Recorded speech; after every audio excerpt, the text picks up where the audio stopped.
Barracuda Strike. This is the newest B&M family invert in the SeaWorld or United Parks chain, and has a tight and forceful layout. But does that fit in with the family nature of SeaWorld San Antonio? And, with it being the newest, is this the best family invert out there? Find out in this review. Unlike Phoenix Rising or the Big Bad Wolf, The Worcester Revenge, this coaster does not replace an old ride or pay homage to a previous ride at SeaWorld San Antonio, as it was built in a vacant spot along the waterway. There was a path along the lake that this ride did replace, and some of that was kept so that you can get nice off-ride views of the coaster. It is the first thrill coaster to be added to SeaWorld San Antonio since COVID, when Texas Stingray made this park the SeaWorld with the most roller coasters. Beach Rescue Racer is essentially just an upgraded kiddie coaster. B&M is a strong roller coaster manufacturer famous for the larger coasters, such as Kumba and Montu at Busch Gardens Tampa Bay. This manufacturer has had a strong relationship with SeaWorld Parks, as SeaWorld Orlando has 5 coasters from them. They debuted their family inverted coaster to compete with Vekoma's successful family suspended coasters back in 2014. And this model has a similar open restraint system which makes those coasters great. As B&M inverts in particular have been praised for their forces and layouts, this makes a lot of sense for parks seeking more family-style coasters. That family inverted coaster debuted 10 years ago, but it was really slow to make its way to parks in the United States, as only 2 had been built in China before Phoenix Rising opened in 2024. SeaWorld San Antonio is very much a family park, with the Rescue Junior area serving as the heart of this park. Even without kids of my own, I did spend a fair amount of time in the new Rescue Junior area last year, and between the shows and animals, this park is built for families, which, from a coaster perspective, normally leaves the coasters with very short lines, especially the thrill coasters. Wavebreaker the Rescue Coaster is the only coaster that will have a long wait, even on a quiet day. But they did just add a single rider line to Wavebreaker. And Journey to Atlantis' line can also peak, but that is much more dependent just on the shows around it. Thus, adding a family invert, though not a major thrill coaster, is a perfect fit for this park, as it gives another option for families. And with a low ride-along height limit of 42 inches, this park is becoming a very solid park for young guests not at 48 inches yet.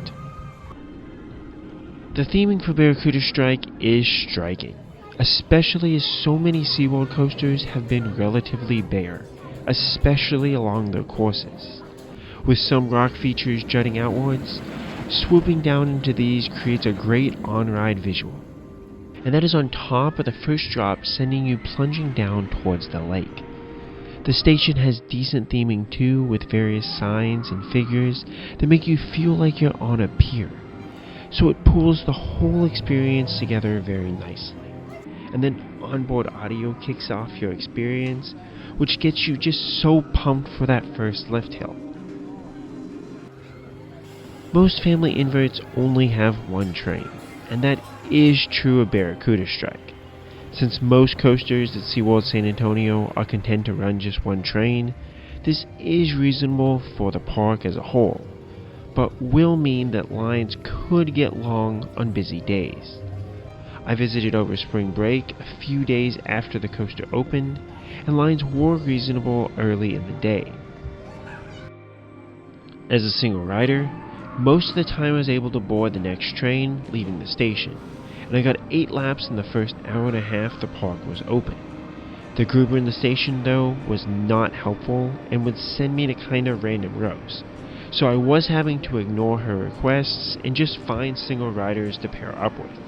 But if you're able to really work the single rider angle, you should be able to get a few quick laps early on this coaster.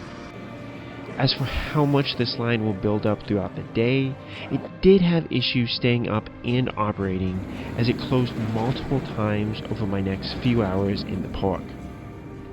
This is fairly common for new coasters, and I had already had my fill of riding it, but it did make it difficult to ride later in the day, and I wasn't really able to see how much the line will build up over the course of a normal day at the park.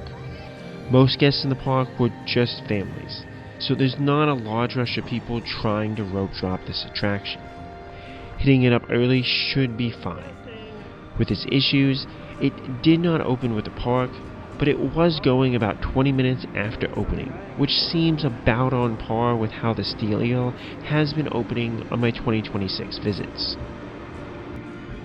As for seat placement, I enjoyed all of the different rows that I was able to ride in on this coaster.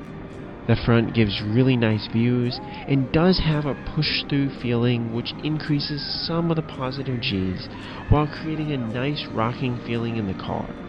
This does let up some of the stronger forces towards the end though, so is actually one of the weaker seats for me. Towards the front, like say the second or third rows, did offer much better forces, and were probably some of my favorite rows on the ride with how they mixed all the forces together. The back offers a bit of extra pause on the top of the hills when compared to the near back. It does make the first drop better, but not elite like maybe it looks like it could be. Still, the back or towards the back is going to offer strong forces and great pacing. The middle keeps up those strong forces, but doesn't offer any airtime, as I was hopeful it might give some interesting forces with the way the layout is. In some ways though, it kinda does, as the forces are more sustained towards the middle, which made it feel much more like the forces on say a Batman the Ride clone in those seats. I did have a preference for the side of the train, as the left-hand side offered better forces on the final two turns, as you were really bent over your lap bar on both of them. I sat on the right side more to start, as it was just easier with my GoPro, so my left side rides later on really elevated this coaster overall. Many coaster enthusiasts have complained about rattles on B&M family inverts, but this isn't something that I noticed on Phoenix Rising or the Big Bad Wolf, The Wolf's Revenge. With the positive G's on Barracuda Strike, this could be an issue, but the rattle that it does have is just a bit more character, and my minor headache after many laps was likely more due to the positive G's on the valleys and the layout overall than any rattle or shake. Though I do kinda like roughness on coasters at times, so I'm probably not the best to really analyze this. As you leave the station, that onboard audio kicks in, and it is loud enough that you can hear the mysterious water music making one a bit excited and a bit scared to go out over the lake. The lift hill is loud, so it drowns out some of this, but it is just such a great start to a roller coaster. The first drop looks steep and solid, and does give a solid swoop down with an excellent view of that water. I did get a bit of a drop feeling on my first few rides, and then this drop does become a bit more commonplace and not as special with multiple re-rides. But to younger kids scared of drops, or adults, as I saw a few adults that looked kinda terrified to ride this coaster as well, this likely offers a very solid kick that is not really necessary for a family coaster. Then you pop up into a turnaround. Despite its modest profiling, it does fling you about similar to the later overbanks. This has a push-through feeling, and you'll crest it with what feels like just enough speed, so you have a bit of a stop-start feeling that plays well as a replacement to airtime. As I'm a big fan of just having turns on an invert, these are great to see as they're a bit more playful while emphasizing the fun aspects of just flying around. Then, you have a small bit of snaking to the left, and your first swoop down into the theming. This theming seems like such a simple touch, but it really just adds a lot to the overall experience, especially as the forces are dialed up so much more in the second half. The final two overbank turns are where this coaster really shines. These are smaller and tighter and offer sustained Gs throughout the experience as you both get flung over the lap bar on the overbank itself and get kind of ragdolled in the valleys between the turns. The final valley into the theme spikes has a small twist, so the train rocks even more there, giving it even more character.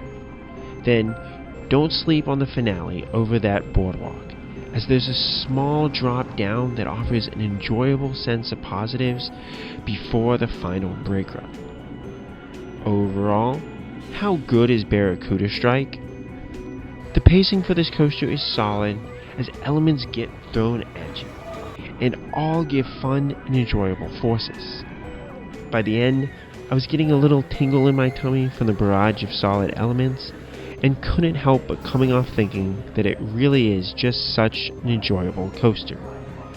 I rank this ahead of the other family inverts that I've ridden, pulling well ahead of Phoenix Rising and the Big Bad Wolf, the Wolf's Revenge, as those don't have as strong of coaster experiences, and even ranking ahead of the Eagle Warrior, which is great theming and one of Vekoma's best family suspended coaster layouts. I place Barracuda Strike right above X Coaster at Magic Springs, which is really a delightful Mauer Skyloop. Between the hang time on the lift hill, a solid vertical spike, and a fun overall layout, X Coaster really impressed me. I rank Barracuda Strike right below Grizzly at King's Dominion.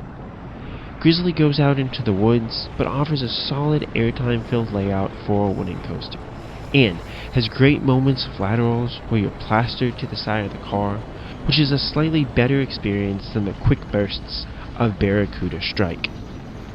Barracuda Strike is a great coaster, but I'm not sure how much of a family coaster it really is, as it just has solid forces. What are your thoughts on the all-new Barracuda Strike at SeaWorld San Antonio? What is your favorite family invert out there? Let me know, and as always, Kapun Krap.